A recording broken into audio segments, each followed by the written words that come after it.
بسم اللہ الرحمن الرحیم الحمد للہ وکفا وسلام علی عبادہ الذین اصطفیٰ اما بعد اعوذ باللہ من الشیطان الرجیم بسم اللہ الرحمن الرحیم الم یعلم بان اللہ یری سبحان ربک رب العزة عما یصفون وسلام علی المرسلین والحمد للہ رب العالمین اللہم صلی علی سیدنا محمد وعلی آل سیدنا محمد وبارک وسلم اللہم صلی علی سیدنا محمد وعلی آل سیدنا محمد وبارک وسلم اللہم صلی علی سیدنا محمد وعلی آل سیدنا محمد وبارک وسلم۔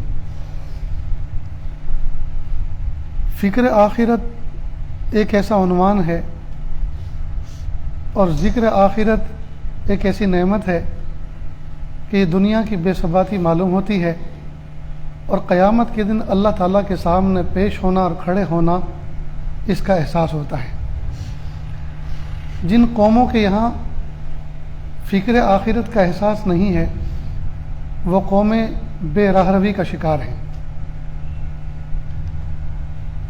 آپ ایک مثال سے اس طرح سے سمجھیں کہ ایک والد اپنے بچے کو گھر میں جا کر کہتا ہے کہ بیٹا آپ نماز پڑھا کریں، آپ نماز پڑھا کریں اور دیکھو مجھے مسجد میں تم نظر آنے چاہیے۔ اب جب بچہ مسجد میں آتا ہے تو سب سے پہلے یہ دیکھتا ہے کہ ابا کدھر ہے، اور جدھر ابا ہوتے ہیں ادھر ہی نماز پڑھتا ہے۔ اور مقصد کیا ہوتا ہے؟ مقصد یہ ہوتا ہے تاکہ ابا دیکھ لیں۔ پھر یہ بچہ دھیرے دھیرے بڑا ہوتا ہے، پھر اس کے اندر اس بات کا احساس پیدا ہوتا ہے کہ نماز ابا کے لیے تھوڑی پڑھتے ہیں، نماز تو ربا کے لیے پڑھتے ہیں۔ تو ہر اخلاص کی ابتدا ریاکاری سے ہوتی ہے۔ شروع میں بچہ ابا کے لیے، استاذ کے لیے، گھر کے ذمہ دار کے لیے، نگراں کے لیے کام کرتا ہے، لیکن بعد میں چل کر احساس ہوتا ہے کہ نہیں، ابا دیکھیں یا نہ دیکھیں لیکن ربا تو دیکھ رہا ہے۔ تو یہ جو کسی کے دیکھنے کا احساس، یہ انسان کو کسی کام کے کرنے پر مجبور کرتا ہے اور کسی گناہ سے رکنے پہ مجبور کرتا ہے۔ اس لیے آپ نے دیکھا ہوگا وہ بچہ جو اپنے ابا کے لیے یا ابا کی سختی سے یا ابا کے آرڈر سے نماز پڑھنے آتا ہے، مسجد میں آ کے سب سے پہلے وہ دیکھتا ابا کدھر ہیں، اور جس دن ابا نظر نہیں آئے اس دن ایک رکعت پڑھ کے چلا جاتا ہے کہ اس لیے کہ جو دیکھنے والے ہستی تھی وہ تو موجود نہیں ہے، اب دکھاؤں کسے، چلا جاتا ہے۔ اور کئی مرتبہ ابا پہلے سے آ جاتے ہیں، بیٹا بعد میں آتا ہے، تو ابا کے پیچھے نماز پڑھتا ہے اور کھانستا بھی ہے تاکہ ابا کو نماز میں احساس ہو جائے کہ بیٹا پیچھے آ چکا ہے۔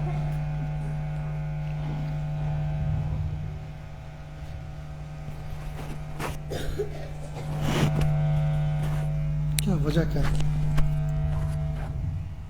ایک منٹ رکو۔ کیا میرے سینے میں اتنا کرنٹ ہے؟ آپ کو اپنی پڑی ہے، ہر آدمی کو اپنی اپنی پڑی، وہ اپنے مائک کو سنبھال لیں۔ جی تو اتنی بات سمجھ میں آئی؟ یہ بیٹری پہ چل رہا ہے؟ ہاں، تو بیٹری کا یہ تو ایک میکینزم ہے۔ اللہ سے دعا کرو کہ لائٹ آ جائے تاکہ شور شرابے سے جان چھوٹے۔ قرآن پاک میں اللہ پاک نے فرمایا الم یعلم بان اللہ یری، کیا بندے کو یہ پتہ نہیں ہے کہ اس کا رب اس کو دیکھ رہا ہے؟ تو اللہ تعالیٰ کے دیکھنے کا احساس، اللہ تعالیٰ کے دیکھنے کا احساس اللہ کرے ہم تمام کے دلوں میں پیدا ہو جائے۔ اگر یہ احساس پیدا ہو جائے کہ میرا رب مجھے دیکھ رہا ہے تو پھر جج کا قلم غلط انصاف نہیں کرے گا، پھر انسپیکٹر کی قلم غلط فیصلے نہیں لکھیں گے، پھر وکیل کی ترازو غلط نہیں تولے گی، پھر بازاروں میں خرید و فروخت کرنے والے وہ جھوٹ نہیں بولیں گے، اس لیے کہ سب کو پتہ ہے میرا رب دیکھ رہا ہے، میرا رب دیکھ رہا ہے۔ اسی چیز کو روز اول سے اللہ کے محبوب صلی اللہ علیہ وسلم نے صحابہ کرام کے اندر پیدا کیا اور اسی چیز پر صبح قیامت تک علماء مشائخ محنت کرتے آ رہے ہیں. اور جس دن ہمارے باطن کے اندر یہ جذبہ پیدا ہو گیا میرا رب مجھے دیکھ رہا ہے، میرا رب مجھے دیکھ رہا ہے، بس انشاءاللہ ثم انشاءاللہ پھر ہمارے اوپر کسی کی نگرانی کی ضرورت نہیں. اپنے شیخ کو کسی نوجوان نے لکھا، حضرت بدنگاہی سے میرے لیے بچنا بہت مشکل ہے، تو یہی آیت فرمائی الم یعلم بان اللہ یرا. اس آیت کا مراقبہ کیا کریں. ہم تو مراقبہ صرف گردن جھکا کے صرف اللہ اللہ کو سمجھتے ہیں، یہ تو ہے ہی مراقبہ، لیکن مراقبہ در حقیقت نام ہے گردن جھکا کے اپنے دل کو کسی چیز پر متوجہ کرنا.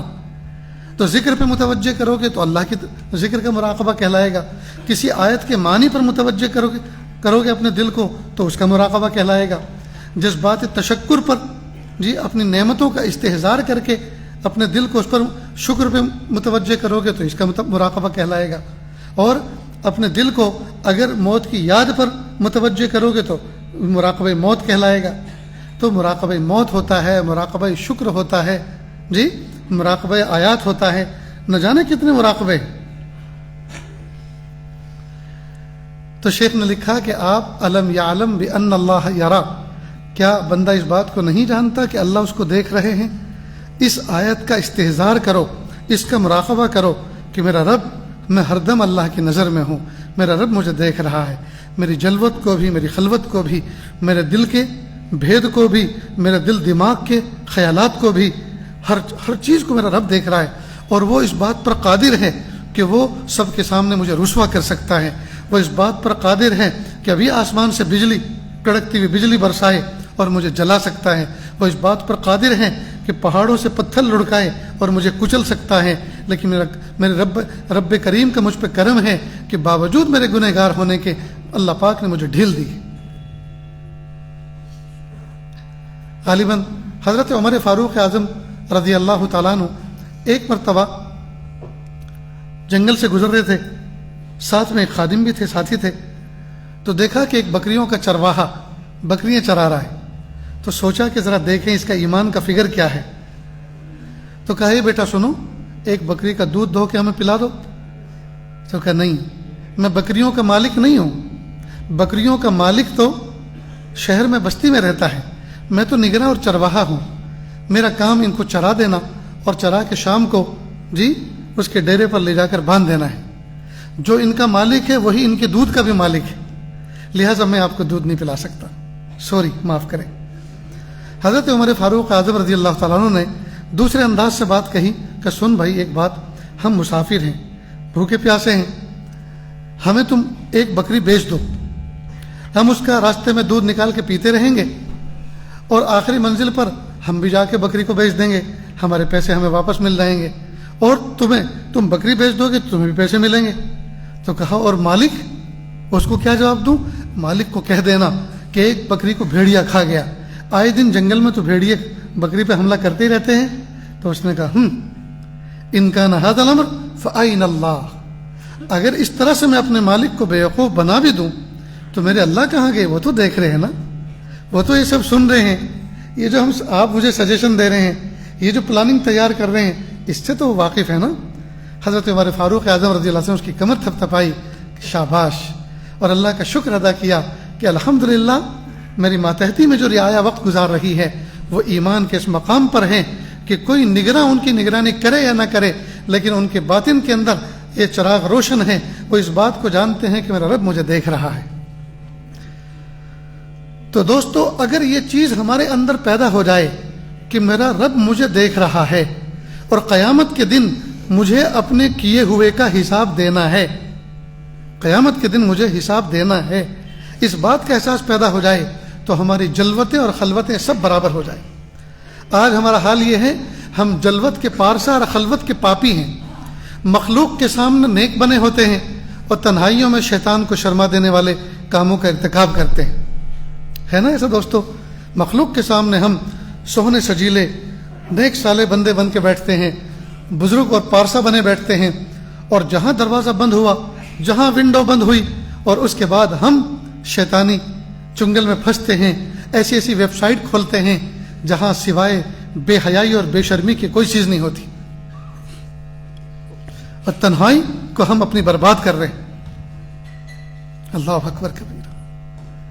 اس لیے دوستو ہم جلوت کے پارسا اور خلوت کے پاپی ہیں. درنگی کی ہم زندگی گزار رہے ہیں. مخلوق کے سامنے ہم کچھ اور بیہیو کرتے ہیں, اپنے الگ انداز سے اپنے آپ کو ڈسپلے کرتے ہیں, اور خالق کے سامنے تنہائی میں ہم کسی اور انداز کے ہو جاتے ہیں. جب تک ہماری جلوت اور خلوت ایک جیسی نہیں ہوں گی, جب تک ہماری یہ درنگی یکرنگی سے تبدیل نہیں ہوگی, وہاں تک دوستوں کامیابی نہیں مل سکتی. تو اس بات کی کوشش کریں کہ ہم جیسے مخلوق کے سامنے ہوتے ہیں خالق کے سامنے بھی ویسے رہیں. جیسے ہم اندر ہیں ویسے باہر بنیں, اور جیسے باہر ہیں ویسے ہم اندر بنیں. ظاہر کو باطن سے اچھا اور باطن کو ظاہر سے اچھا بنائیں. اللہ اکبر کبیرہ.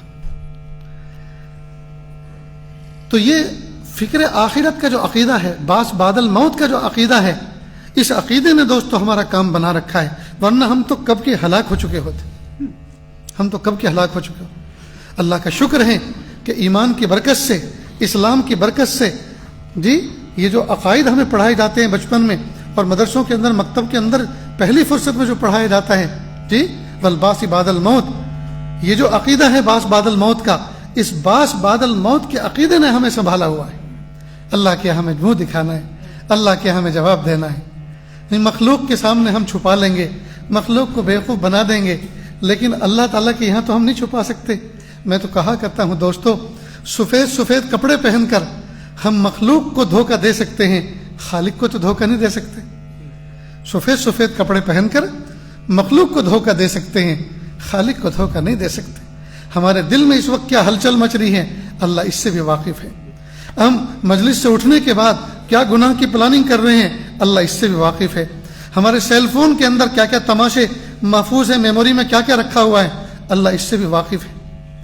یعلم خائنۃ الاعین وما تخفی الصدور, وہ تو نگاہوں کی خیانت کو بھی جانتا ہے اور دلوں میں جو چھپا ہوا ہے اس کے بھید سے بھی واقف ہے. بھلا کون اس سے بچ سکتا ہے, کون اس سے بچ سکتا ہے. اس لیے دوستو اللہ تعالیٰ سے سچی توبہ کر کے, اللہ تعالیٰ کے سامنے سچی توبہ کر کے ظاہر کو بھی صاف کریں اور باطن کو بھی صاف کریں. اس لیے پیارے اللہ نے ہمارے ظاہر کو ہر وقت صاف رہنے کا حکم دیا. مثلا مومن بندہ باوضو رہتا ہے, مومن بندہ غسل کے ساتھ رہتا ہے. جب اس کا غسل ٹوٹ جاتا ہے, غسل جنابت اس پر لازم آتا ہے, تو پھر اس کے لیے حکم ہے کہ جلد از جلد اپنے آپ کو پاک کرے. لہذا غسل کر کے پاک ہو جاتا ہے. اس کے بعد جی پھر اگر وضو ٹوٹتا ہے تو اعضائے وضو کو پانی سے دھو لینے کا حکم ہے. اعضائے وضو کو جو پانی سے دھو لیتا ہے, خاص طرح سے پانی اس پہ بہا لیتا ہے, اللہ تعالیٰ اس کو وضو کا نور عطا فرما دیتے ہیں, وضو کا نور عطا فرما دیتے ہیں. آج چھوٹے استنجے کے بعد پانی سے پاک کرنے کا طریقہ سوائے مسلمان قوم کے اور کسی قوم کے پاس نہیں ہے. پیشاب کرنے کے بعد وہاں پانی بہانا اور استنجا کرنے کا جو تصور اسلام میں اس وقت ہے, آسمان کی چھت کے نیچے کسی قوم کے پاس یہ نہیں. چاہے کتنے سوہنے سجیلے ہوں, کتنے گورے چٹے ہوں, کتنے لہکتے مہکتے خوشبو میں ہوں, لیکن ان کی میانی پیشاب میں تر ہوگی. کیوں؟ اس لیے کہ پیشاب کر کے قطرے لے کر ایسے اٹھ جاتے ہیں. اللہ کا شکر ہے مومن کے ظاہری لباس چاہے میلا کچیلا ہو, لیکن یہ پیشاب کرنے کے بعد پانی آبدست لے کر پانی بہا کر اس جگہ کو پاک کرتا ہے. تو اللہ تعالیٰ نے مومن کو پاک صاف رہنے کا حکم دیا ہے. مومن کو اللہ پاک نے پاک صاف رہنے کا حکم دیا ہے. تو جب ظاہری ہمارا پاک صاف ہو تو ہمارا باطن کتنا پاک صاف ہونا چاہیے. اس لیے دوستو آج کل ہمارے دلوں کے اندر اور ہمارے فونوں کے اندر جو کچھ تماشے چل رہے ہیں, اگر وہ ڈسپلے ہو جائیں, اگر ان کو کسی تشت میں مشکل کر کے اللہ تعالیٰ ان کو شکل دے کر کسی تشت میں رکھ کر سر بازار اس کو گھمایا جائے اور نام لکھ کر اس پر یہ آشکارا کیا جائے یہ فلاں کے دل کے حالات ہیں, تو دوستو لوگ ہماری طرف دیکھنا تو کیا تھوکنا بھی پسند نہیں کریں گے. لوگ ہماری طرف دیکھنا تو کیا تھوکنا بھی پسند نہیں کریں گے. اللہ رب العزت نے ہم تمام کو ایک انرجی عطا فرمائی ہے, ایک قوت عطا فرمائی ہے, ایک عزم اور ارادہ عطا فرمایا ہے. جی اس کو کہتے ہیں ہمت. اس کو کیا کہتے ہیں؟ ہمت. کئی مرتبہ وہ بہت سے موقعوں پہ ظاہر ہوتی ہے. مثال کے طور پر اللہ نہ کرے یہاں کوئی شیر آ جائے پھر دیکھیے کیسے کیسے دوڑتے ہیں اور کہاں کہاں سے چھلانگیں لگاتے ہیں. کوئی کھڑکی سے کودے گا, کوئی دروازے سے جائے گا, کوئی کسی کے اوپر کو پھلانگ جائے گا. جی تو یہ ہمت آئی کہاں سے؟ اللہ تعالیٰ نے ہر ایک بندے کے اندر ہمت کا خزانہ رکھا ہے. ہمت کا خزانہ رکھا ہے, یہ کسی نہ کسی موقع پہ ظاہر ہوتی ہے. معلوم ہے جب ہمت کا خزانہ ان بیلٹ اللہ نے رکھا ہے تو ہم اس کو استعمال کریں نا. شاہ حکیم محمد اختر صاحب رحمۃ اللہ علیہ نوجوانوں کو فرمایا کرتے تھے, اے پیارے نوجوانوں, اگر تم بازار سے گزر رہے ہو, اگر تم بازار سے گزر رہے ہو اور کوئی خوبصورت جی تمہیں نظر آئے اور تمہارا دل پریشان کرے, تمہارا نفس تمہیں پریشان کرے, تو احقر کا ایک شعر پڑھ لیا کرو. وہ یہ, نہ دیکھیں گے نہ دیکھیں گے ان کو ہرگز نہ دیکھیں گے کہ جن کے دیکھنے سے رب میرا ناراض ہوتا ہے. نہ دیکھیں گے نہ دیکھیں گے ان کو ہرگز نہ دیکھیں گے کہ جن کے دیکھنے سے رب میرا ناراض ہوتا ہے. نفس کہہ رہا ہے فون اٹھاؤ, نفس کہہ رہا ہے ویب سائٹ کھولو, نفس کہہ رہا ہے کچھ تماشے دیکھو, انجوائے کرو. فوراً ہاتھ روکو, کہو یہ ہاتھ اللہ کی نعمت ہے, یہ ہاتھ کی مومنٹ اللہ کی نعمت ہے. نہ جانے کتنے لنجھے لوگ ہیں, کتنے اپاہج لوگ جی, اور ہو سکتا ہے اس مجمع میں بھی بہت سے لوگ, کوئی پیر سے اپاہج ہو, کوئی ہاتھ سے اپاہج ہو. میرے پیارے رب نے مجھے یہ ہاتھ اس لیے نہیں دیا میں گناہوں کی چیزوں کو چھوں, یہ ہاتھ اس لیے نہیں دیا میں گناہوں کی چیزوں پر جی مومنٹ کروں. میرے پیارے اللہ نے یہ ہاتھ جی اچھی اچھی چیزوں کو چھونے کے لیے, پکڑنے کے لیے اور کسی کی خدمت کرنے کے لیے مجھے عطا فرمایا ہے. لہٰذا میں اس فون, ہاتھ کے ذریعے سے فون کو پکڑ کر اور ہاتھ کے ذریعے سے ویب سائٹ کو کھول کر میں اپنے ہاتھ کو گنہگار کرنا نہیں چاہتا.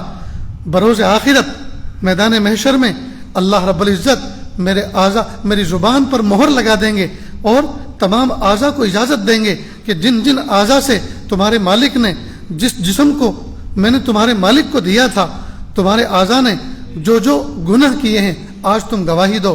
ہاتھ الگ گواہی دے گا, آنکھیں الگ گواہی دیں گے, کان الگ الگ گواہی دیں گے, دل الگ گواہی دے گا, دماغ الگ گواہی دے گا, قدم الگ گواہی دیں گے کہ یہ مجھ کو گناہوں کی گلیوں میں لے کر چلتا تھا. ہاتھ کہیں گے یہ میرے ذریعے سے گناہوں کی چیزوں کو چھوتا تھا, پکڑتا تھا جی, تعیش کے کام کرواتا تھا.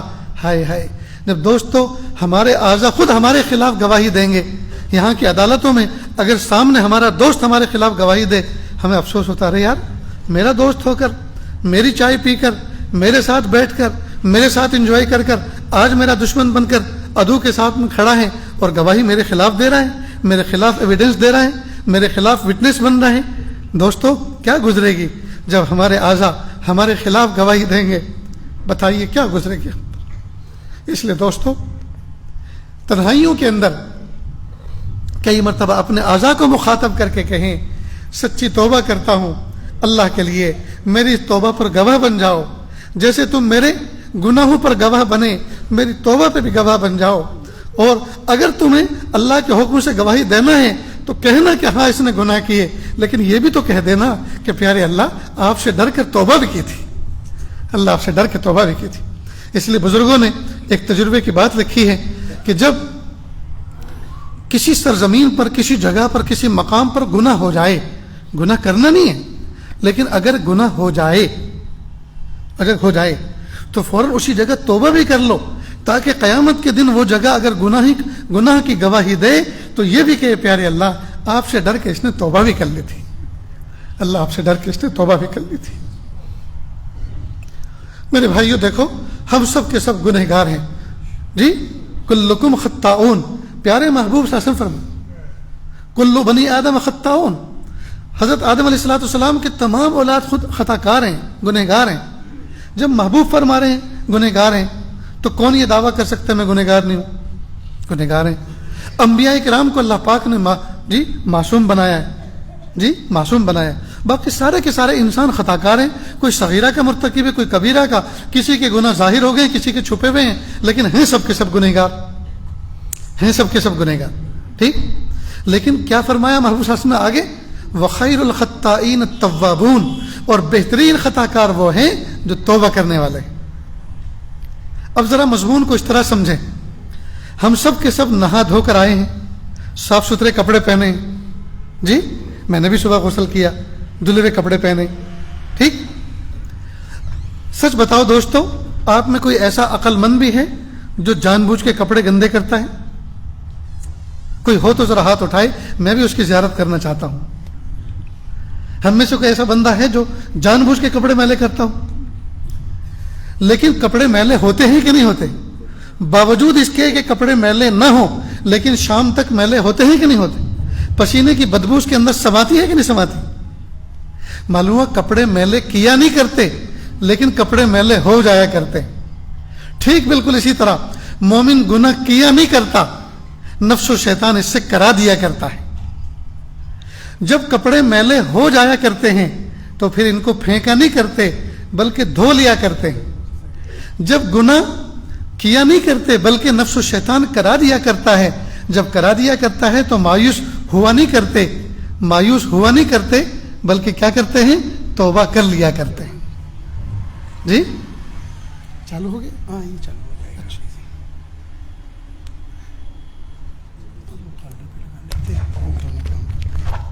یہ شاید ہوا زیادہ کیچ کر رہا ہے. جی اس کو میں پیچھے سے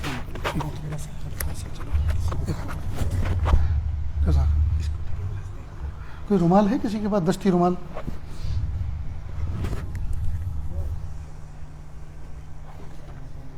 نہیں, دستی رومال اس پہ بھی باندھ دو. اس پہ باندھ دو. ٹھیک. ایک دستی اور رومال لاؤ. ایک دستی رومال لاؤ. چھوٹا نہیں, وہ زیادہ بڑا, چھوٹا سا. یہ نہیں پکڑے گا, یہ نہیں پکڑے گا. تو یہ برتن لاؤ. سیٹنگ کر جی. تو پھر میں اپنا دہراتا ہوں سبق کو کہ کپڑے میلے کیا نہیں کرتے, کپڑے میلے ہو جایا کرتے ہیں. کپڑے میلے ہو جایا کرتے ہیں اور جب میلے ہو جاتے ہیں تو پھر پھینکا نہیں کرتے بلکہ دھو لیا کرتے ہیں. ٹھیک اسی طرح گناہ مومن کیا نہیں کرتا, گناہ اس سے ہو جاتے ہیں. نفس و شیطان کا غلبے کی وجہ سے گناہ وہ کروا دیتے ہیں اور پھر جب گناہ ہو جاتے ہیں تو پھر مایوس ہوا نہیں کرتے بلکہ توبہ کر لیا کرتے ہیں. جب کپڑے دھوتے دھوتے ہم آج تک نہیں تھکے, جی ہم توبہ کرتے کرتے کیوں تھک گئے؟ جب اللہ تعالیٰ توبہ معاف کرتے کرتے نہیں تھکے تو ہم توبہ کرتے کرتے کیوں تھک گئے؟ اس لیے مایوس نہ ہو دوستو, مایوس نہ ہو, اللہ کی طرف متوجہ ہو اور ہمت سے کام لیں, ہمت سے کام لیں. اگر ہم نے توبہ کی پھر ہم سے گناہ ہو گئے, پھر ہم نے توبہ کی پھر ہم سے گناہ ہو گئے, پھر ہم نے توبہ کی پھر گناہ ہو گئے, پھر توبہ کی پھر گناہ ہو گئے اور اسی حال میں ہمارا انتقال ہو گیا, خدا کی قسم انشاءاللہ بخشے ہوئے گنہگاروں میں شمار ہوگا. اور یہ بھی استقامت کی ایک قسم ہے کہ یہ بندہ ہمت نہیں ہارا, یہ بندہ ہمت نہیں ہارا. تو ہم ہمت نہ ہاریں, زندگی بھر ہمیں توبہ کرنا ہے اور کرنا ہے, اپنے رب کو منانا ہے اور منانا ہے. نفس و شیطان کا ایک حملہ یہ بھی ہے کہ زندگی کے تیرے 25 سال گزر گئے, 20 سال گزر گئے, 30 اور 40 سال گزر گئے, اب تک تو نے گناہ نہیں چھوڑے, تو اللہ کا ولی کبھی نہیں بن سکتا, تو گنہگار ہے. اب تھوڑے دن بچے ہیں اس میں بھی انجوائے کر, اب چھوڑ, نیک بننے کی چھوڑ, مولوی بننے کی چھوڑ, بزرگ بننے کی بات چھوڑ جی, اور اب کچھ دن اور مزے کر لے, جو کچھ ہوگا آخرت میں دیکھا جائے گا. یہ شیطانی وساوس ہیں, یہ شیطانی خیالات ہیں اور وہ ناکام اور نامراد کرنا چاہتا ہے, مایوس کرنا چاہتا ہے تاکہ جہنم والے اعمال کی طرف چل نکلے. اس لیے دوستو ہمیں ہمت نہیں ہارنی. اتنی بات یاد رہے گی دوستو. اللہ رب العزت نے محبوب صلی اللہ علیہ وسلم کو فرمایا کہ بے شک آپ خلوق عظیم کے مالک ہیں, یعنی آپ کو بہت بلند اخلاق عطا فرمائے.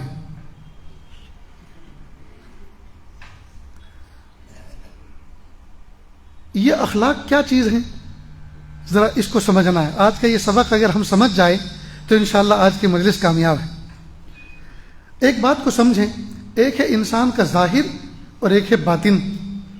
ٹھیک, ظاہر کو صورت کہتے ہیں, ظاہر کو صورت کہتے ہیں اور باطن کو سیرت کہتے ہیں. ظاہر کی بناوٹ کو صورت کہتے ہیں اور باطن کی اچھی بناوٹ کو سیرت کہتے ہیں. ٹھیک, یہ سیرت یہ اخلاق کا نمونہ ہوتی ہے، اخلاق کا نمونہ ہوتی ہے۔ انسان جتنے بھی کام دنیا میں کرتا ہے، جتنے بھی انسان کام کر رہے ہیں، یہ سارے کے سارے کام یہ شاخیں ہیں جی، یہ جتنے بھی اعمال ہیں یہ اعمال یہ فرع ہیں، شاخیں ہیں، اور اصل اور تنا کیا ہے؟ اخلاق۔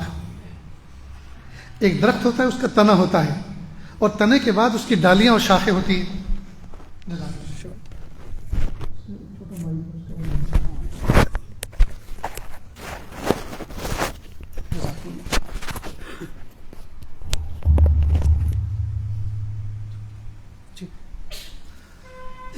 ایک درخت ہوتا ہے، اس کا تنا ہوتا ہے، پھر اس میں سے ڈالیاں نکلتی ہیں، پھر اس میں چھوٹی چھوٹی پتیاں نکلتی ہیں، کلیاں نکلتی ہیں، پھل اور پھول آتے ہیں، ٹھیک؟ تو جتنے بھی اعمال ہیں یہ سارے کے سارے فرع ہیں، شاخ ہیں، اور اصل کیا ہے؟ اصل اخلاق ہے۔ تو اعمال فرع ہیں اور اخلاق اصل ہے، تنا ہے۔ اور اخلاق بنتے ہیں تین چیزوں سے۔ میں ذرا آپ کی توجہ چاہوں گا، پیارے نوجوان بچے، پھول جیسی جوانی رکھنے والے، وہ ذرا میرے اس مضمون پر توجہ دیں۔ اخلاق بنتے ہیں تین چیزوں سے، تین چیزوں کے مجموعے کا نام اخلاق ہے۔ اور جب اخلاق بنتے ہیں تو اخلاق سے اعمال سرزد ہوتے ہیں۔ تو اعمال یہ اخلاق کا نتیجہ ہوتے ہیں۔ اگر اخلاق اچھے نہیں ہیں تو اعمال اچھے نہیں ہوتے، اور اخلاق اچھے ہیں تو اعمال اچھے ہوتے ہیں۔ لیکن خود اخلاق بنتے ہیں تین چیزوں سے، ایک ہے قوت عقلیہ، ایک ہے قوت غضبیہ، ایک ہے قوت شہویہ۔ میں اس کو ایکسپلین کرتا ہوں، سمجھاتا ہوں۔ قوت عقلیہ، اللہ پاک نے ہر مومن بندے کو، بلکہ ہر انسان کو عقل کا ایک نور عطا فرمایا جس کے ذریعے سے انسان نفع اور نقصان کا اندازہ لگاتا ہے۔ یہ عقل کا نور اللہ پاک نے صرف انسانوں کو عطا فرمایا، انسانوں کو عطا فرمایا۔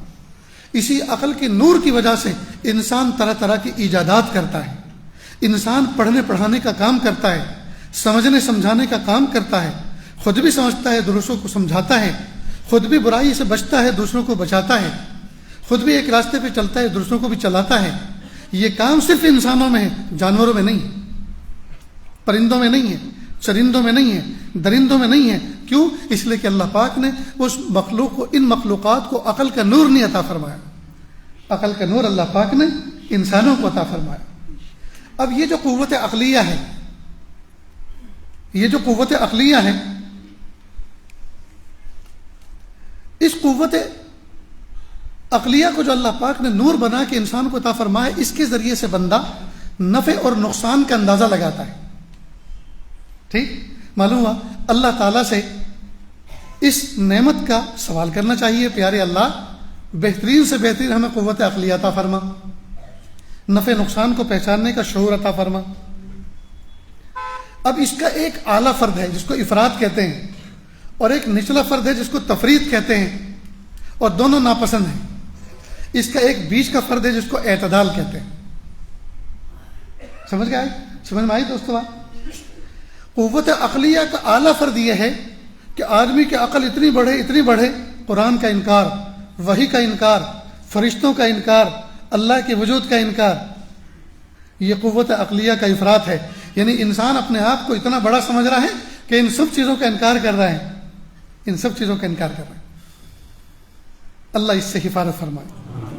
اور تفریط یہ ہے کہ اتنا بیوقوف ہو کہ آدمی موٹی موٹی بات بھی نہ سمجھے۔ بعض مرتبہ بڑے چھوٹے کو کہتے ہیں بھائی اتنی بھی فہم نہیں تمہارے اندر، کیا بیوقوف پنا ہے، اتنی بات بھی تم نہیں سمجھتے۔ استاد شاگرد کو کہتا ہے، باپ بیٹے کو کہتا ہے، سمجھدار دوسرے کو کہتا ہے کہ بھائی اتنی موٹی بات آپ نہیں سمجھتے۔ معلوم ہوا قوت عقلیہ کی تفریط یہ ہے کہ آدمی موٹی موٹی باتوں کو بھی نہ سمجھے۔ تو تفریط بھی غیر مطلوب اور افراط بھی غیر مطلوب۔ عقل کا وہ درجہ کہ جس میں وحی کا، فرشتوں کا، اللہ کے وجود کا انکار کرے، حشر نشر کا، یوم آخرت کا انکار کرے، یہ بھی غیر مطلوب۔ اور بیوقوفی اس درجے کی ہے کہ وہ حقوق ہی نہ سمجھے، اللہ کے منشے کو ہی نہ سمجھے، تو یہ بیوقوف پنا ہے، یہ بھی غیر مطلوب۔ اور اعتدال اس کا مطلوب ہے، اور وہ ہے حکمت۔ عقل کے اعتدال کو کیا کہتے ہیں؟ حکمت. تو آدمی کو اللہ پاک نے عقل کا نور عطا فرمایا. دوسری چیز جس سے اخلاق بنتے ہیں، دوسری چیز ہے قوت غضبیہ. اللہ پاک نے ایک انرجی عطا فرمائی ہے انسان کو. قوت غضبیہ کے ذریعے سے انسان نقصان دینے والی چیزوں سے اپنے آپ کی حفاظت اور پروٹیکٹ کرتا ہے. لیکن اس کا اعلیٰ فرد بھی غیر مطلوب اور نچلا فرد بھی غیر مطلوب. اس کا اعلیٰ فرد یہ ہے کہ آدمی ہر وقت غصے میں رہے اور بھیڑیا بن جائے، ہر وقت لوگوں کو پھاڑ کھانے کو آئے، ہر وقت تکلیفیں پہنچائے، ہر وقت ظلم کرے، ہر وقت ڈانٹ ڈپٹ کرے. یہ بھی غیر مطلوب ہے دوستو، یہ افراط ہے. لہذا گھروں کے اندر میری ماں بہنیں بھی غور سے سنیں اور میرے بھائی جو میری نظروں کے سامنے بیٹھے وہ بھی غور سے سنیں. بہت سے گھروں کے اندر بگاڑ کی وجہ ماں یا باپ کا بیجا غصہ ہے. مثال کے طور پر ایک لڑکی راتوں کو دیر تک فون پر جاگتی رہتی ہے، چھپ چھپ کے کال کرتی ہے، جی اپنے فوٹو سینڈ کرتی ہے، وہاں سے ماں کو پتہ ہے، لیکن ہمت اس لیے نہیں ہو رہی شوہر کے سامنے کہنے کی، بچی کے سامنے کہنے کی اس لیے ہمت نہیں ہو رہی کہ وہ تو اس کو مار دے گا، وہ تو گھر میں سے نکال دے گا. اس وقت ہماری اور عزت تار تار ہو جائے گی. اس لیے وہ کہہ بھی نہیں سکتی اور سہ بھی نہیں سکتی. کیوں؟ اس لیے کہ باپ کی قوت غضبیہ اعلیٰ درجے کی. معلوم ہوا چاہے ماں، چاہے باپ، چاہے گھر میں کوئی بھائی بہن اگر غصے کی مقدار اتنی وافر رکھتا ہے کہ دوسرے لوگ حق بات کہتے ہوئے اس کے سامنے ڈرتے ہیں، صاف بات کہتے ہوئے ڈرتے ہیں، تو اس کا مطلب یہ ہے کہ یہ صلاحیت جو اللہ پاک نے عطا فرمائی ہے یہ اس درجے کی ہے جو افراد کے درجے کو پہنچی ہوئی ہے، اور یہ مضر ہے. اور قوت غضبیہ کی تفریط یہ ہے کہ آدمی کو غصہ ہی نہ آئے، اتنا بحث ہو جائے کہ غصہ ہی نہ آئے.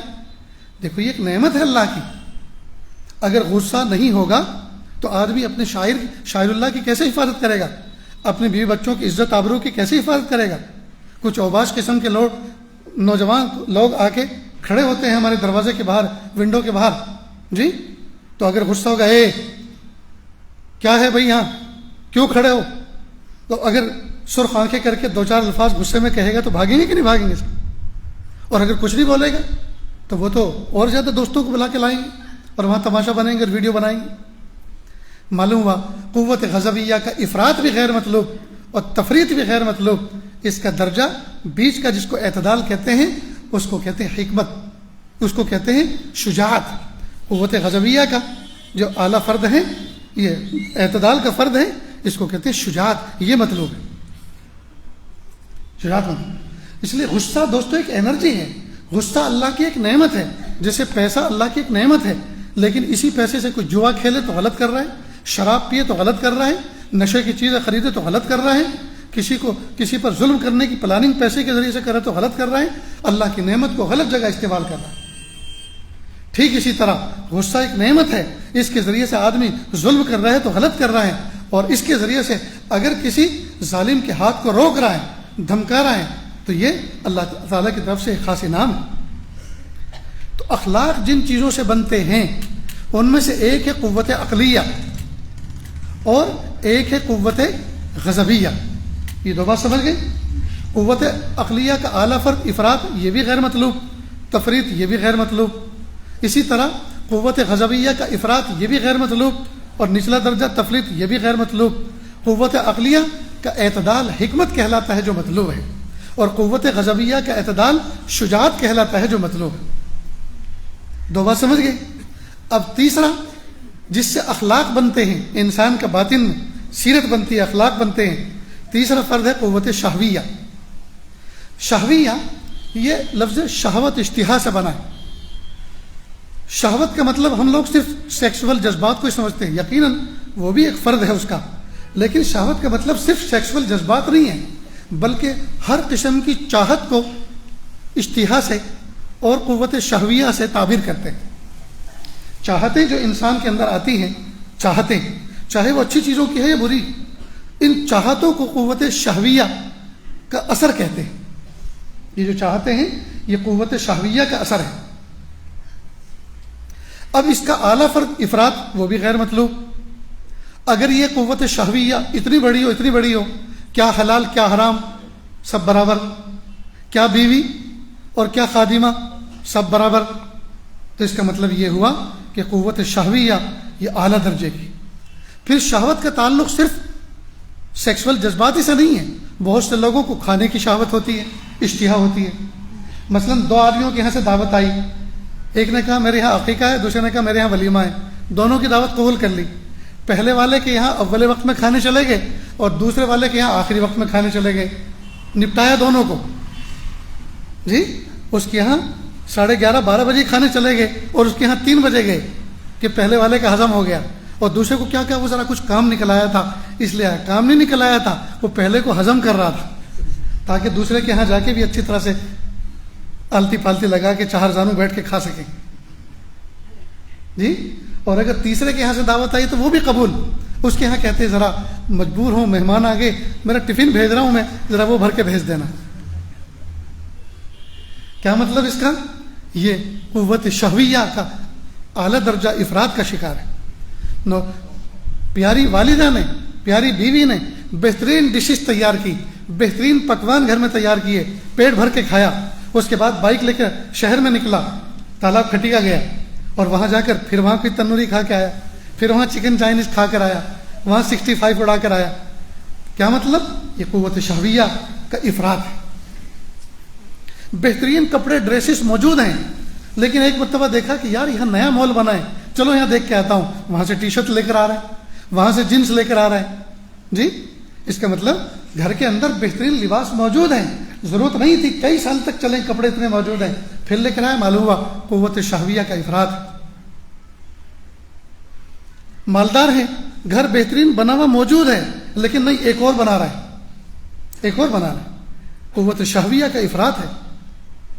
جی پلاٹ موجود ہیں، نیت بھی کچھ نہیں ہے، آگے کچھ نیت اور ہو تو اچھی اچھی نیتوں سے بہت سے کام درست ہو جاتے ہیں. نیت بھی کچھ نہیں، بس بڑھائے جا رہا ہے، بڑھائے جا رہا ہے. کوئی نیت نہیں کہ میرے بچوں کے لیے سہولت ہو جائے، میں اس طرح سے تقسیم کر دوں گا، یہ بھی نیت نہیں ہے. بس مال ہے، سوچ رہا ہے کہ اس میں بھی لگا دو، اس لائن میں بھی لگا دو، اس لائن میں بھی، اور پھیلتا جا رہا ہے. یہ ہرس ہی یہ قوت شہویہ کا افراد ہے. اور قوت شہویہ کی تفریط یہ ہے کہ آدمی جائز میں بھی شرمائے، جائز کو بھی جائز نہ سمجھے. ایک نوجوان بچہ تھا، اس کا نکاح ہوا، ٹھیک ٹھاک سا بچہ تھا، سیدھا سادہ سا، جس کو عام زبان میں صوفی صافی کہہ دیتے ہیں. حالانکہ یہ مقام تو بہت بلند ہے، لیکن میں عرف میں ایک بات کہہ رہا ہوں. اب اس کا نکاح ہو گیا، کسی بزرگ کے پاس گیا، حضرت نکاح ہو گیا، دعا کرنا، اب گناہ بہت ہوا کریں گے. ماشاءاللہ یہ چیز تو بہت اچھی طرح سمجھتے ہیں آپ لوگ. کیا کہا؟ حضرت دعا کرنا، نکاح ہو گیا، گھر والوں نے کسی طرح میرا نکاح کر دیا، اب گناہ بہت ہوا کریں گے، اس لیے آپ دعا کرنا. اب بتائیے، بیوی، حلال بیوی، تنہائی کے معاملات اس کے ساتھ عبادت ہیں، تنہائی کا وقت اس کے ساتھ گزارنا عبادت ہے، تنہائی کا عمل جو اللہ پاک نے رکھا ہے اس کے ساتھ عبادت ہے، وہ سنت ہے. لیکن عجیب بات ہے جی، اس کو وہ گناہ سمجھ رہا ہے، جائز چیز کو بھی گناہ سمجھ رہا ہے. یہ قوت شہویہ کی تفریط ہے. اور اس کا اعتدال والا حصہ اس کو کہتے ہیں عفت. اس کو کیا کہتے ہیں؟ عفت. تو حکمت، شجاعت اور عفت، یہ 3 اعتدال کے درجے یاد رہیں گے انشاءاللہ. تو اللہ رب العزت نے انسان کے اندر جو اخلاق بنائے ہیں، جن اخلاق کے ذریعے سے کام وجود میں آتے ہیں، کام وجود میں آتے ہیں.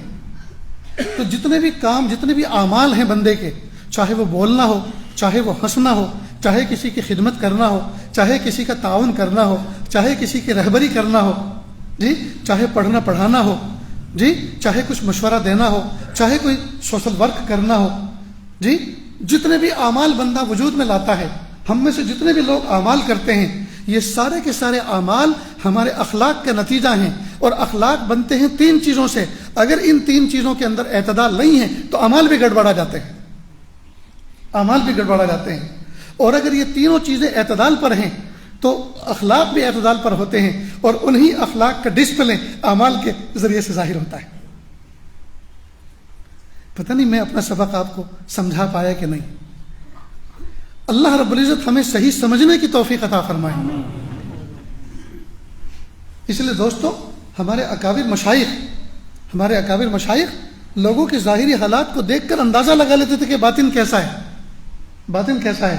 وہ اصل میں انہی چیزوں سے اندازہ لگاتے تھے، وہ جانتے تھے اندر کے گر کیا ہیں۔ حضرت تھانوی رحمۃ اللہ علیہ کے پاس انہی کے ایک مرید آئے ایک بچے کو لے کر۔ حضرت نے پوچھا کہ آپ کے بچے ہیں؟ کہ جی حضرت۔ کہا ان کا ٹکٹ لیا آپ نے؟ کہ حضرت یہ ہیں تو 5 سال کے لیکن دکھنے میں چھوٹے سے لگتے ہیں اس لیے ٹکٹ نہیں لیا۔ کہا اچھا۔ کہا وہ جو میں نے آپ کو اجازت خلافت دے رکھی ہے دین کی خدمت کرنے کی وہ میں واپس لیتا ہوں۔ کہ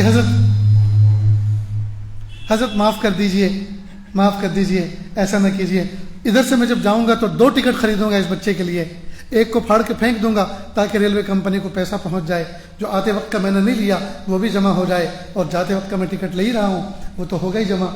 اس لیے حضرت نے فرمایا اچھا ٹکٹ نہیں لیا، اس سے تو مجھے اس بات کا شبہ ہوا کہ آپ کے اندر مال کی محبت ہے تبھی تو ٹکٹ نہیں لیا، لیکن اب خلافت جب لے لی اور اس کے واپس کرنے کا اصرار کر رہے ہیں تو اس کا مطلب یہ کہ حب جاہ بھی متحقق ہو گیا کہ حب جاہ کی بھی بیماری ہے، بڑا بن کر رہنے کی بھی بیماری ہے، جاؤ ہوا کھاؤ، اب یہ چیز آپ کو نہیں دی جاتی، تم اس کے اہل نہیں ہو۔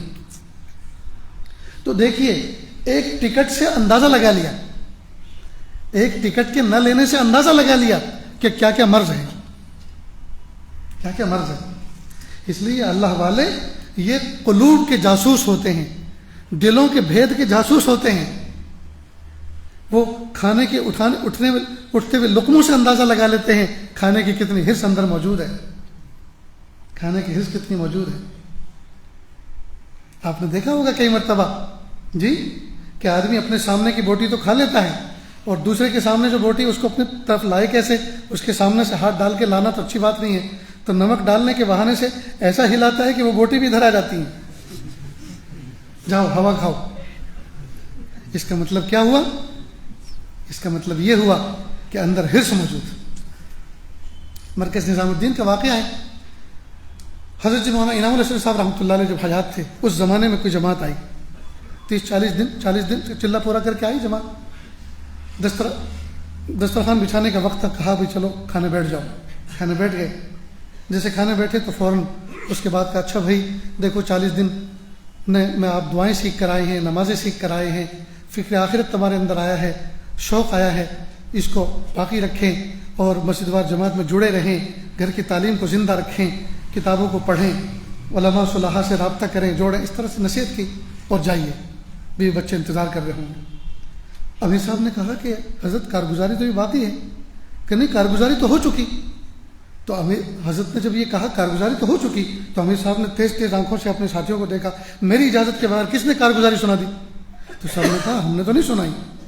حضرت سمجھ گئے، حضرت نے فرمایا کہ اصل میں کسی نے نہیں سنائی، لیکن یہ جو آپ دسترخوان پہ بیٹھ کر کھانا کھا رہے تھے یہ کارگزاری تو تھی، آپ کے لقمے چھوٹے تھے یا بڑے تھے، کس کے ہاتھ تیز چل رہے تھے، کس کے آہستہ چل رہے تھے، کون کس کے سامنے سے بوٹی کھینچ رہا تھا، یہ سب اندازہ ہو گیا کہ کتنے بنے ہیں اور کتنے بگڑے، کتنا سیکھا ہے اور کتنا کچا پن باقی ہے۔ میرے بھائیوں یہ اللہ والے یہ قلوب کے جاسوس ہوتے ہیں، یہ دلوں کے بھیدی ہوتے ہیں، ان کے سامنے بیٹھو تو نظروں کو بھی سنبھال کے رکھو، دل کی کیفیات کو بھی سنبھال کے رکھو، اپنے آپ کو بھی سنبھال کے رکھو۔ ہمارے چند جملوں سے اندازہ لگا لیتے ہیں کہ ہماری ہسٹری کیا ہے۔ ہومیوپیتھک والے جو ڈاکٹر ہوتے ہیں وہ پہلے دن پیشنٹ سے اچھا خاصا ٹائم لیتے ہیں، کوئی 15 منٹ لیتا ہے، کوئی آدھا گھنٹہ لیتا ہے، بہت سارے سوالات کرتا ہے اور انہی سوالات سے وہ اندازہ لگا لیتا ہے اس کی بیماری کا، اسی کے اعتبار سے دوا تجویز کرتا ہے۔ تو جب ڈاکٹروں کا یہ حال ہے کہ وہ اندازے لگا لیتے ہیں، جی یہ اللہ والے بھی گفتگو سے اندازے لگا لیتے ہیں، چال چلن سے اندازے لگا لیتے ہیں، اٹھنے بیٹھنے سے اندازے لگا لیتے ہیں۔ کسی زمانے میں جب یہ پورا خطہ ایک تھا، اس زمانے کی بات ہے، اس زمانے میں اساتذہ اس بات کی کوشش کرتے تھے طلبہ کو جو کتاب پڑھنے آتے تھے اگر اس کتاب کے مصنف موجود ہیں، حیات ہیں، تو اپنے شاگرد کو کہتے تھے بیٹا اپنے استاد کے پاس پڑھ کر اس کتاب کو آؤ، اسی استاد کے پاس پڑھ کر آؤ جو اس کے مصنف ہے۔ تو ایک کتاب پتہ نہیں منطق کی تھی، فلسفے کی تھی یا فقہ کی تھی، اس کے استاد اس کے رائٹر تھے افغانستان میں۔ تو استاد نے کہا جاؤ بیٹا افغانستان اور وہاں جا کر استاد کے پاس پڑھ کر آؤ۔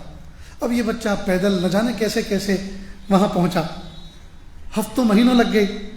اب یہ جب دروازے پہ پہنچا، استاذ اس وقت کھانا کھا رہے تھے. کہ کون؟ حضرت میں فلاں علاقے سے آیا ہوں اور میں ایک طالب علم ہوں، آپ کے پاس پڑھنے کے لیے آیا ہوں. بعد میں پڑھنے کی بات کرو، بھوکے ہوں گے، کھانے کا وقت ہے، دسترخوان لگائے، ہاتھ دھو کر کھانے بیٹھ جاؤ. کھانے بیٹھ گئے. اب کھانے کے بعد کہا اب بتاؤ کس لیے آئے ہو؟ حضرت وہ جو آپ کی کتاب لکھی ہوئی ہے، آپ اس کے رائٹر ہیں، مصنف ہیں، میں آپ کے پاس پڑھنے آیا ہوں. کہا کتاب تو میں آپ کو نہیں پڑھا سکتا، کوئی اور خدمت ہو تو بتاؤ. کہ حضرت میں تو صرف پڑھنے آیا ہوں. نہیں پڑھا تو میں نہیں سکتا. مایوس ہو کر واپس آ گیا. جب اپنے استاذ کے پاس آیا کہ حضرت انہوں نے تو منع کیا کتاب پڑھانے سے، کتاب پڑھانے سے منع کیا. کہ اچھا، کہا آپ نے کوئی گستاخی تو نہیں کی؟ نہیں حضرت کچھ بھی نہیں، کھانے بیٹھے ہوئے تھے، دسترخوان بچھا ہوا تھا، مجھے بٹھا دیا. اور کھانے کے بعد جب پوچھا کہ کیا مقصد ہے، کیوں آئے ہو، میں نے کہا جی اتنی مشقت اٹھا کے صرف اس کتاب کو پڑھنے کے لیے آیا ہوں جس کو آپ نے لکھا ہے. تو کہا اگر پڑھنے آئے ہو تو کتاب تو میں آپ کو نہیں پڑھا سکتا، اور کوئی کام اور خدمت ہو تو بتاؤ. یہاں تک کہ میں تو آ گیا واپس. تو استاد نے سمجھا کہ ضرور اس نے کھانے پینے میں کوئی ایسی گڑبڑی کی ہوگی جس سے استاد کو رنجیدگی پہنچی. چنانچہ دسترخوان لگایا گیا، اس بچے کے ہاتھ دھلوائے اور کہا کہ چلو کھاؤ میرے ساتھ. کھانا شروع کیا.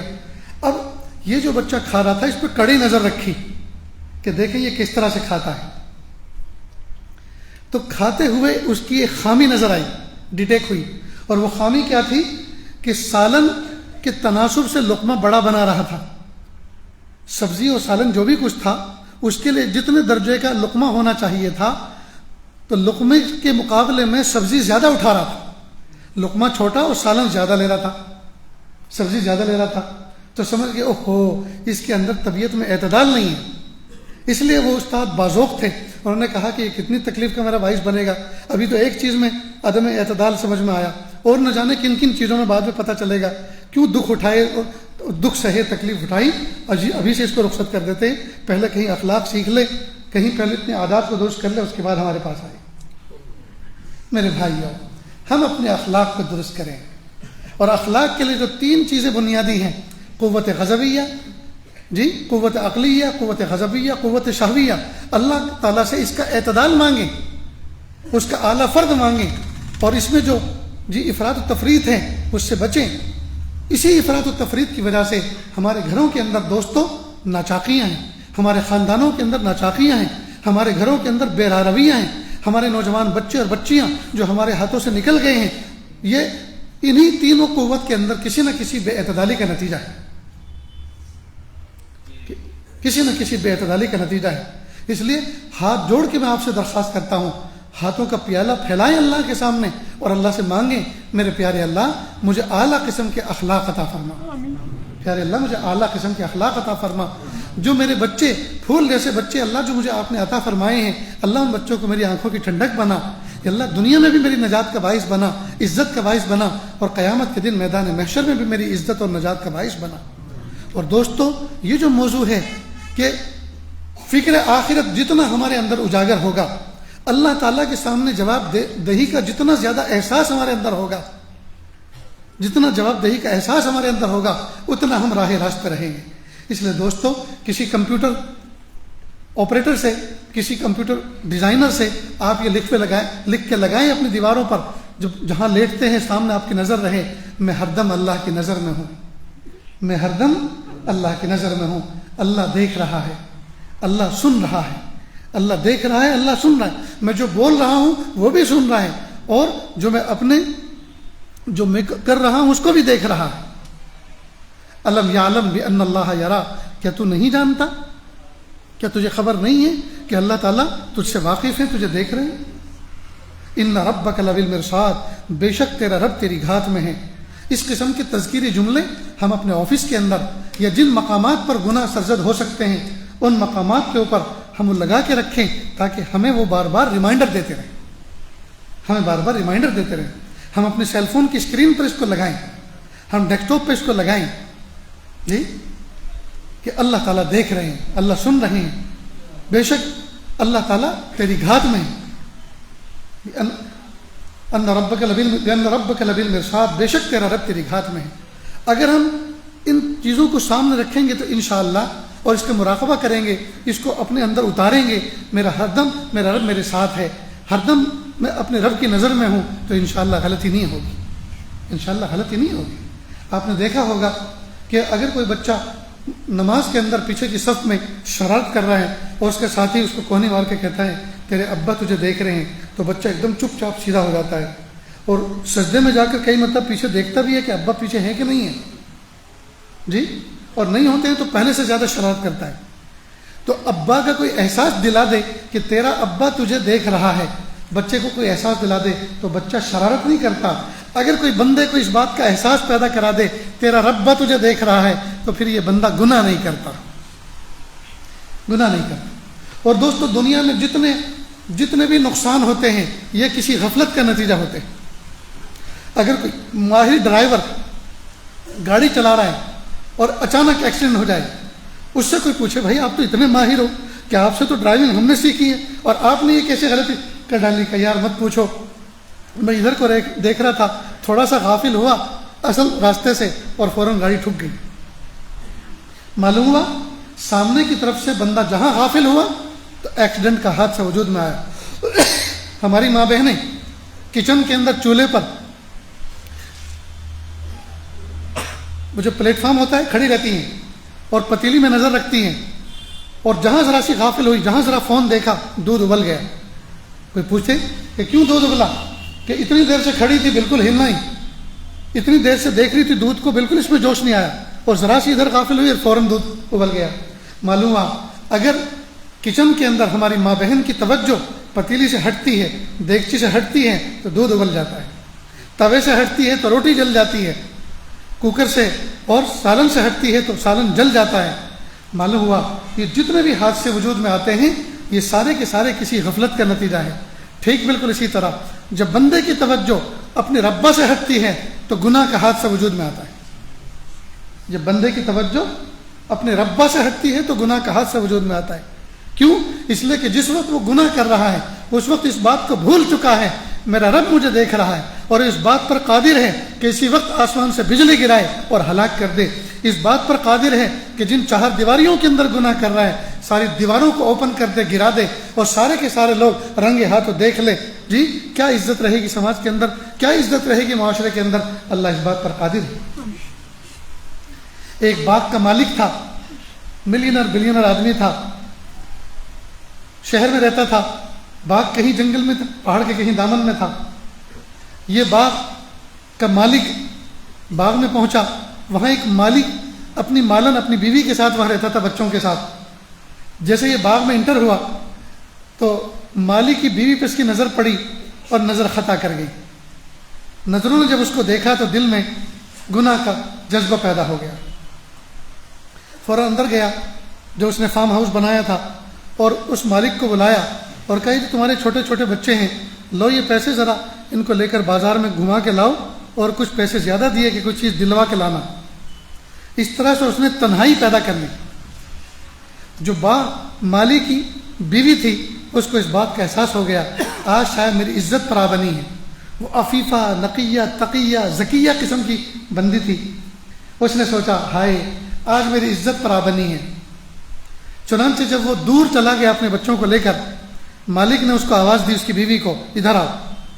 چنانچہ اس نے اپنی حویلی کے اندر اپنے فارم ہاؤس میں اندر بلایا، فوراً اس کو دیکھ کر مسکرایا اور کہا یہ سب کھڑکیاں بند کرو اور اندر کمرے میں آ جاؤ۔ بس وہ عفیف، پاک دامن، حیا کا نمونہ ذات تھی وہ لڑکی، بس وہ تو اس کی کپ کپی چھوٹ گئی۔ اس نے کھڑکی دروازے بند کرنے شروع کیے اور آنسوؤں کی برسات رب کے سامنے پیش کی۔ میرے پیارے رب آج میری عزت پر آ بنی ہے۔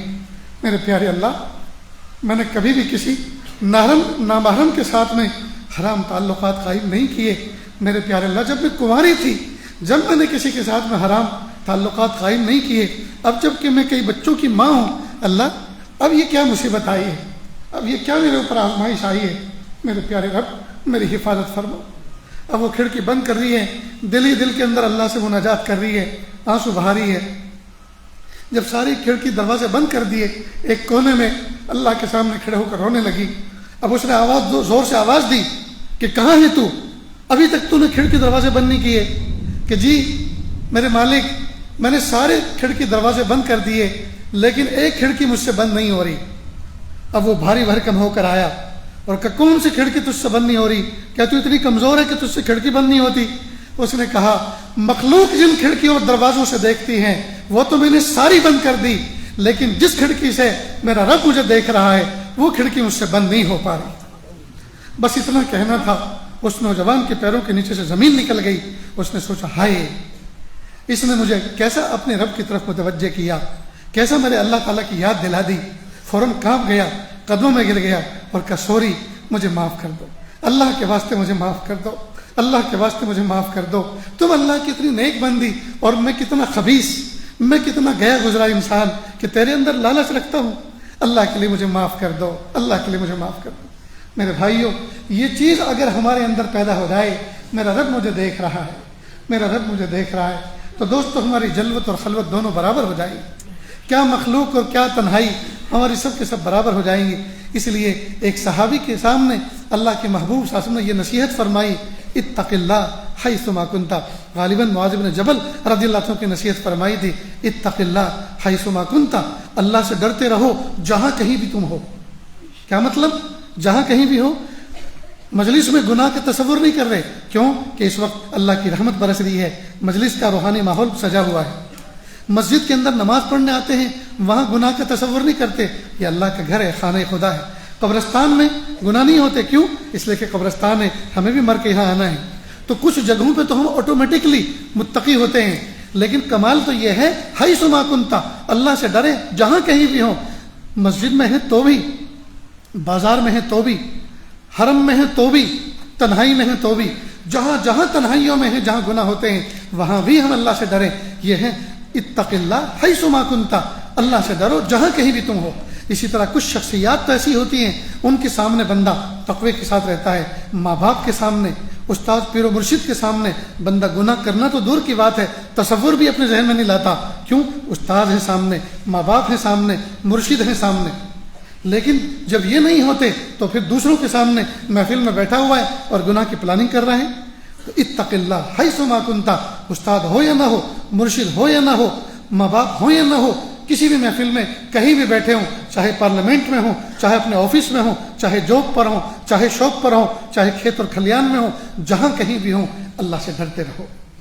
دوستو، یہ چند باتیں جو آپ کے سامنے پیش کی، میں اللہ تعالیٰ سے دعا کرتا ہوں رب کریم مجھے بھی اس پر عمل کی توفیق عطا فرمائے، اللہ آپ سب کو بھی عمل کی توفیق عطا فرمائے۔ پیارے اللہ، آج تک جیسی زندگی گزری وہ گزر گئی، میرے پیارے اللہ بقیہ زندگی کو آپ کی رضا اور مرضی کے مطابق گزارنے کی توفیق عطا فرمائیے، آمین وآخر دعوانا یا رب العالمین۔ دعا سے پہلے تھوڑی سی دیر کے لیے آنکھوں کو بند کر لیں، اور مراقبے سے پہلے کچھ لوگ بیت کے کلمات پڑھنا چاہتے تھے، توبہ کے کلمات پڑھنا چاہتے تھے، یہ عاجز توبہ کے کلمات پڑھاتا ہے، میرے پیچھے پیچھے پڑھتے چلیں۔ بسم اللہ الرحمن الرحیم،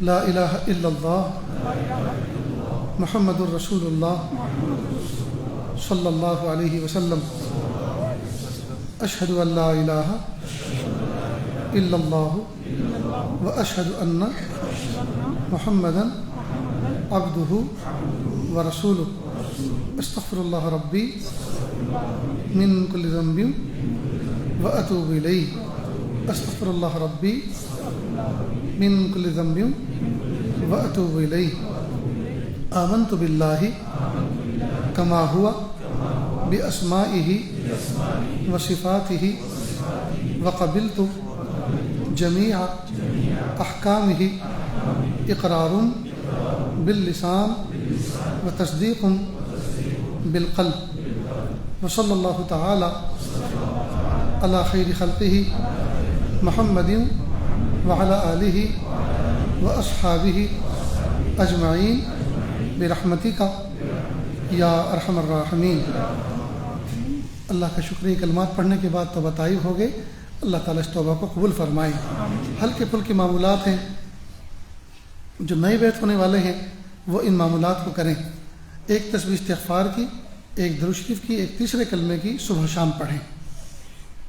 نیز پاؤ پارا قرآن پاک کی تلاوت کا اہتمام کریں، اور 5 وقت کی نمازیں جماعت کے ساتھ پڑھنے کا اہتمام کریں۔ نیز اپنی ذات سے کسی کو تکلیف نہ پہنچائیں، اپنی ذات سے کسی کو تکلیف نہ پہنچائیں۔ اس کے علاوہ گناہ بالکل نہ کریں، گناہ بالکل نہ کریں۔ اگر کوئی بندہ صرف اور صرف فرائض و واجبات پر عمل کرتا ہے، کوئی نفل نہیں کرتا، صرف فرائض و واجبات پر عمل کرتا ہے لیکن گناہ بالکل نہیں کرتا، خدا کی قسم سیدھا جنت میں جائے گا۔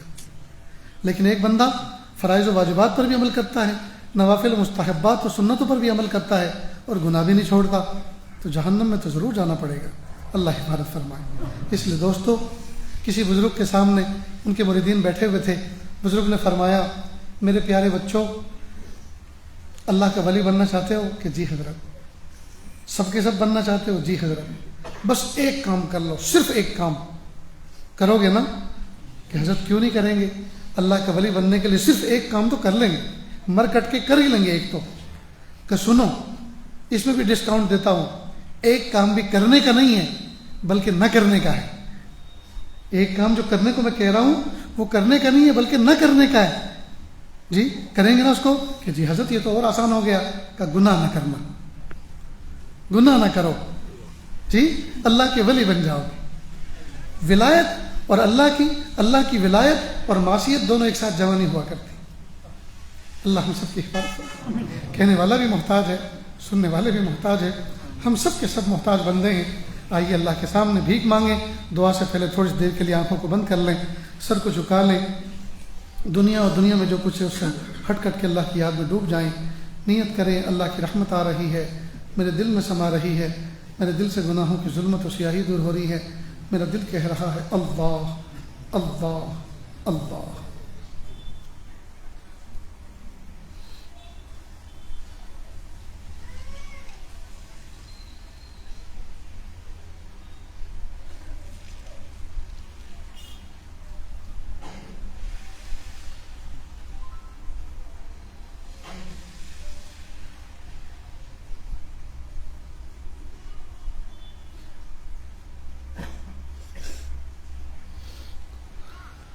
لا الہ الا اللہ سبحان الملک الاعلی الوہاب۔ ہاتھ اٹھا لیے، دعا کر لیں۔ بسم اللہ الرحمن الرحیم، الحمد للہ رب العالمین الرحمن الرحیم مالک یوم الدین، ایاک نعبد و ایاک نستعین، اہدنا الصراط المستقیم صراط الذین انعمت علیہم غیر المغضوب علیہم ولا الضالین، آمین یا رب العالمین۔ اللہ جی ہم ظاہر میں آپ کے بندے، حقیقت میں نہایت گندے، اللہ ہمارے دلوں کی گندگی کو دور فرما، ہمیں اپنی بندگی کے سلیقہ عطا فرما، شرمندگی والے کاموں سے ہماری حفاظت فرما، برے دن سے، بری بات سے، بری رات سے، برے انجام سے ہماری حفاظت فرما، سوء خاتمہ سے ہماری حفاظت فرما۔ اللہ جی یہ ہاتھ اٹھائے جانے کے قابل نہیں اور یہ زبان کو سوال کرنے کے قابل نہیں۔ میرے پیارے رب، آپ سے نہ مانگے تو کس سے مانگے؟ آپ سے سوال نہ کرے تو کس سے سوال کریں؟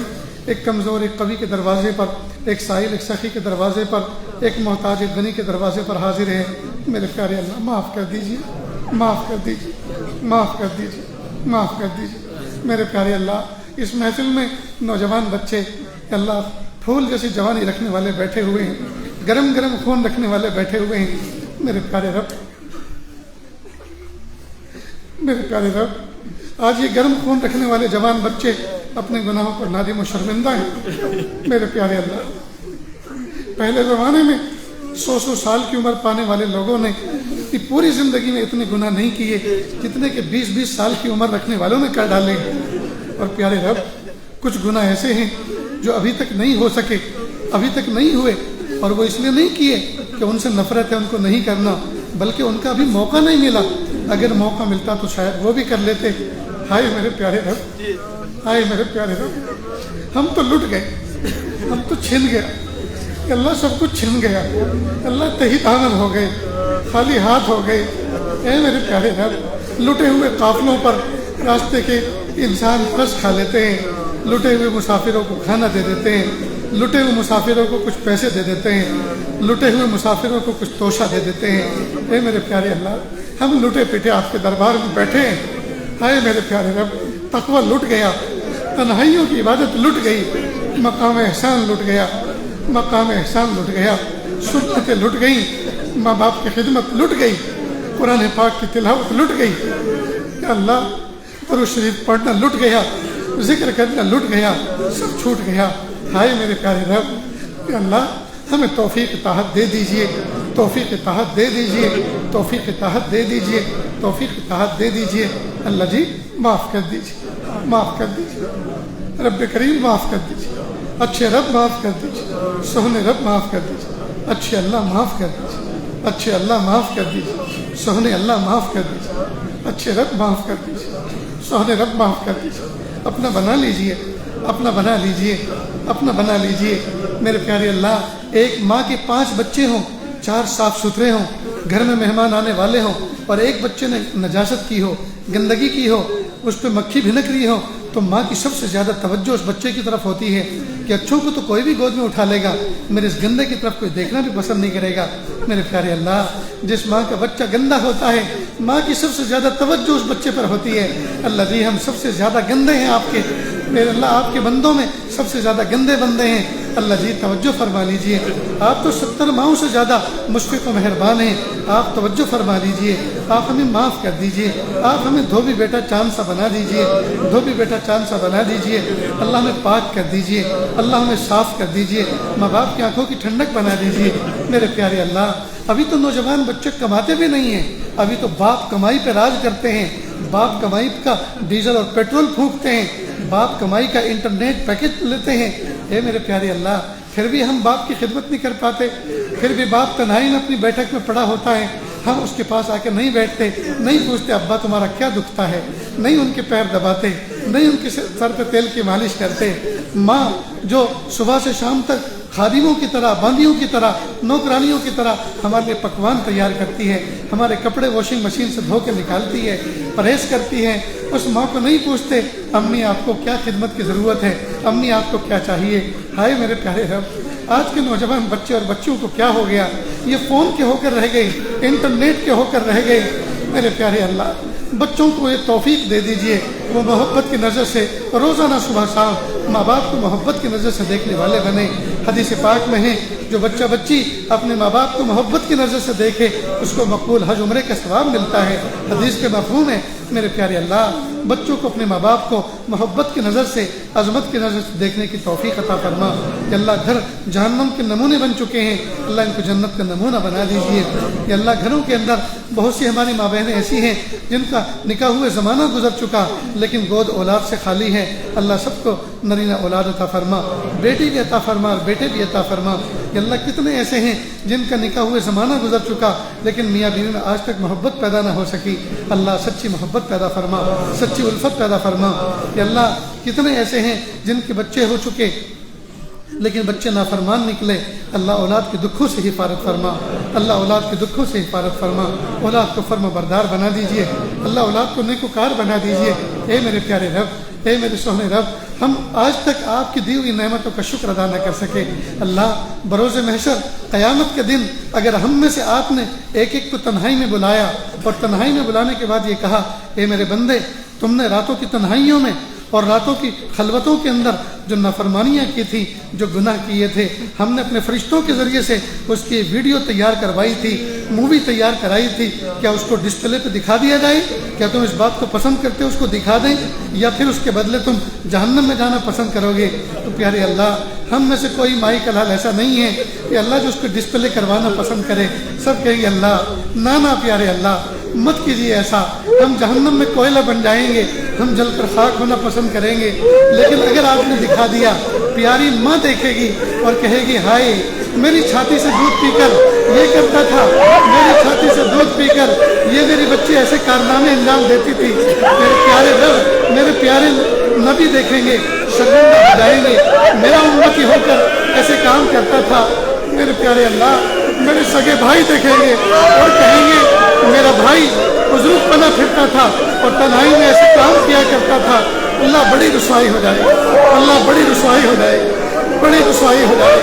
اللہ ہم تو دنیا میں 4 بندوں کے سامنے کی رسوائی کو برداشت نہیں کر سکتے، قیامت کے دن میدان محشر کی رسوائی کو کیسے برداشت کریں گے؟ اللہ جی بچا لیجیے، اللہ جی بچا لیجیے، اللہ جی بچا لیجیے، اللہ جی بچا لیجیے، اللہ جی بچا لیجیے، اللہ جی بچا لیجیے، اللہ جی بچا لیجیے، معاف کر دیجیے، معاف کر دیجیے، معاف کر دیجیے۔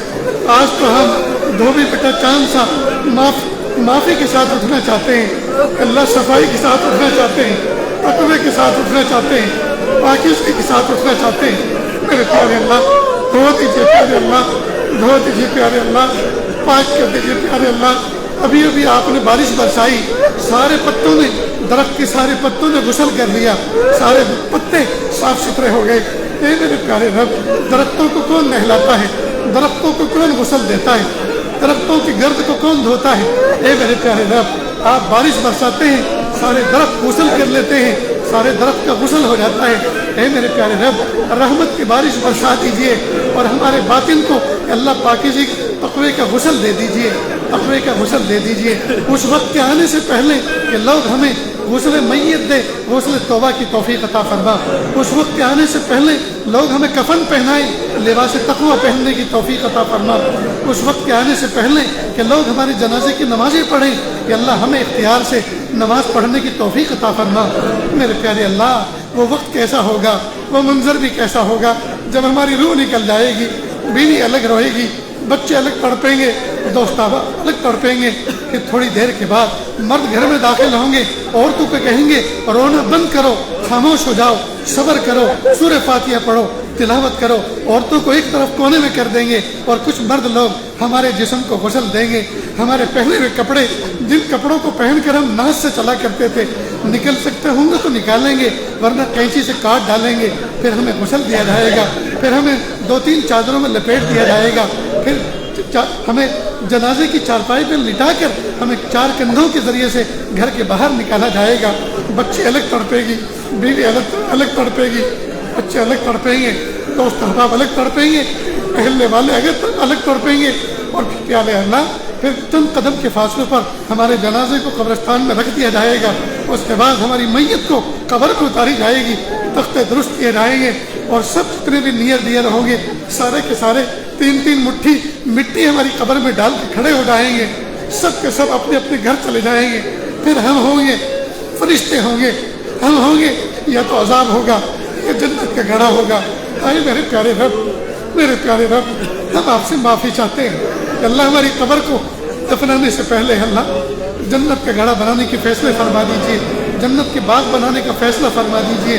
اللہ ہمیں بخشے ہوئے گنہگاروں میں شامل فرما لیجیے کہ اللہ ہماری نسلوں کی مغفرت فرما دیجیے۔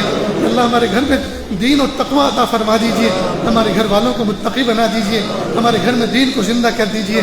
میرے پیارے اللہ، کہ اللہ پیارے پیارے نوجوان بچے نشے کی طرف جا رہے، شراب کی طرف جا رہے، جوئے کی طرف جا رہے، کہ اللہ پیارے نبی ہوتے ایک ایک کے پیشانی کا بوسہ دیتے، ایک ایک کو سینے سے لگاتے، ایک ایک کا گریبان پکڑتے اور سمجھاتے۔ میرے پیارے رب، اب تو کوئی نبی آنے والا نہیں، کہ اللہ جو علماء ہیں، کہ اللہ ان کی زبان میں یہ تاثیر پیدا فرما، جو بھی نصیحت کریں کہ اللہ ان کے دل پر اثر کرے۔ میرے پیارے اللہ، نوجوان بچوں کو اپنے بزرگوں کے ساتھ، علماء صلحاء کے ساتھ وابستہ رہنے کی توفیق عطا فرما۔ میرے پیارے اللہ، جو مانگا عطا فرما، جو مانگنے سے رہ کے وہ بھی عطا فرما۔ اللہ جی مانگنا نہیں آتا، بن مانگی عطا فرما، مانگنے کا ڈھنگ و سلیقہ عطا فرما۔